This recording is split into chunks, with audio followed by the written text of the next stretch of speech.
Bonjour, Hélène Bonjour. Nougaro. Vous êtes évidemment l'épouse de Claude Nougaro. Vous avez partagé sa vie pendant 20 ans, 10 années de mariage et 20 années de bonheur. Et aujourd'hui, vous portez cette mémoire, cette œuvre gigantesque, 10 ans après sa disparition. C'était au mois de mars. Et vous vous souvenez évidemment de tout ça, de ces derniers instants, du moment où il est parti. Bien sûr, j'étais là. J'étais là quand il est parti. Il aurait voulu côté. que son œuvre reste aujourd'hui, qu'on soit encore 10 ans après, encore à l'écouter, à l'entendre.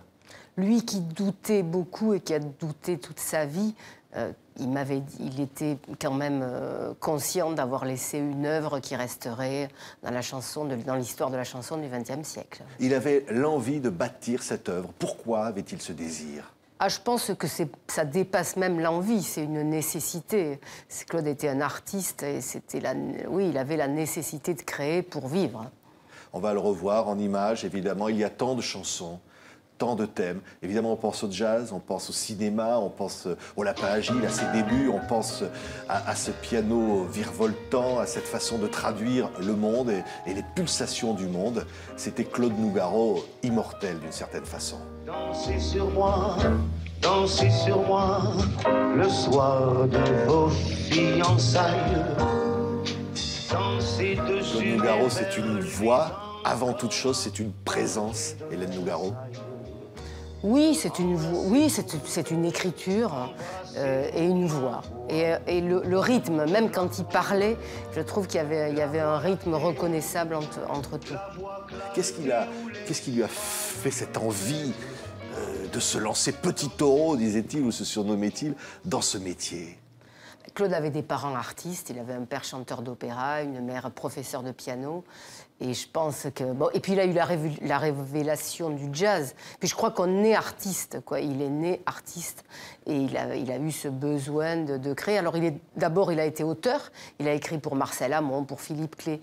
Et puis un jour, c'est avec Michel Legrand. Michel Legrand lui a dit « mais c'est à toi de chanter ». Et voilà comment sa carrière a commencé. Et puis il a toujours... Et c'est sur la scène qu'il était vraiment heureux. Oui, et pourtant, pétri d'une certaine timidité. Oui, très introverti, il avait beaucoup de mal à aller vers les autres. Oui, on va revoir des images de Taratata. Il y a eu la Renaissance Nouga York, c'est-à-dire qu'à un moment donné, on le disait fini, et il repart, il ressurgit. C'est oui. ça, Claude Nougaro? Oui, c'est une parole de lui. Je croyais être nas et j'étais un has-been. C'est quand on ne lui a pas renouvelé son contrat et puis après ça a été Nouga York. Mais c'est pas une revanche. Enfin, je veux dire, c'est un petit peu le miracle d'une chanson qui fait que tout d'un coup, toute une nouvelle génération l'a connue. Là, c'est du mascotte, c'est pas du Monsard, c'est de la Menloc. C'était la vengeance de l'Amérique, là. Hein, c'était cette Amérique qu'il avait toujours rêvé, finalement, et qu'il retrouve pour Nouga York. C'est ça, oui, c'était le jazz. Enfin, pour lui, New York, c'est une ville mythique. Et là, on y va, on rencontre on a le numéro de téléphone de Philippe Sess, qui était un Français, un Marseillais, qui était là-bas. Et puis voilà, c'est un petit peu l'alchimie. Et ça a fait Nouga York très, très vite. Ouais, il n'arrêtait pas de créer, d'écrire, de faire s'entrechoquer des mots comme ça sur des cahiers, de dessiner aussi.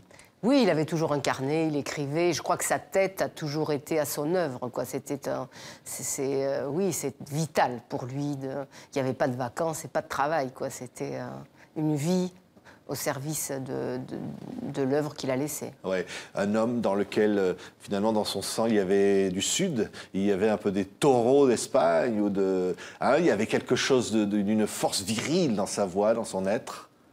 Oui, il est du sud de Toulouse comme moi, avec une mère italienne et un père né à côté de Toulouse. Il y avait une chanson qui s'appelait « Vive Violence ». Ça traduit bien, Nougaro, ces quelques mots « Vive Violence ». Oui, Vive Violence, la vie en noir, mais il a fini par l'espérance en l'homme, un de ses derniers textes. Il croyait toujours en l'homme. Il disait qu'il fallait... Oui, malgré tout, il voulait croire en l'homme et à la... Oui. Jusqu'au bout, le public, face au public, c'est là qu'il était lui-même, Claude Nougaro.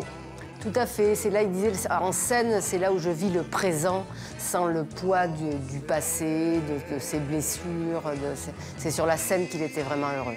Il cherchait à guérir quelles blessures? Des blessures d'enfance? Les blessures d'enfance. Oui. Oui, mais comme voilà, il s'est senti abandonné par ses parents, recueilli par des grands-parents dans un faubourg de Toulouse. Mais bon, ses parents, ils aimaient beaucoup Claude. Oui. Après, c'est le ressenti qui... Son rêve, c'était de ressembler à ces jazzmen qu'il écoutait gamin.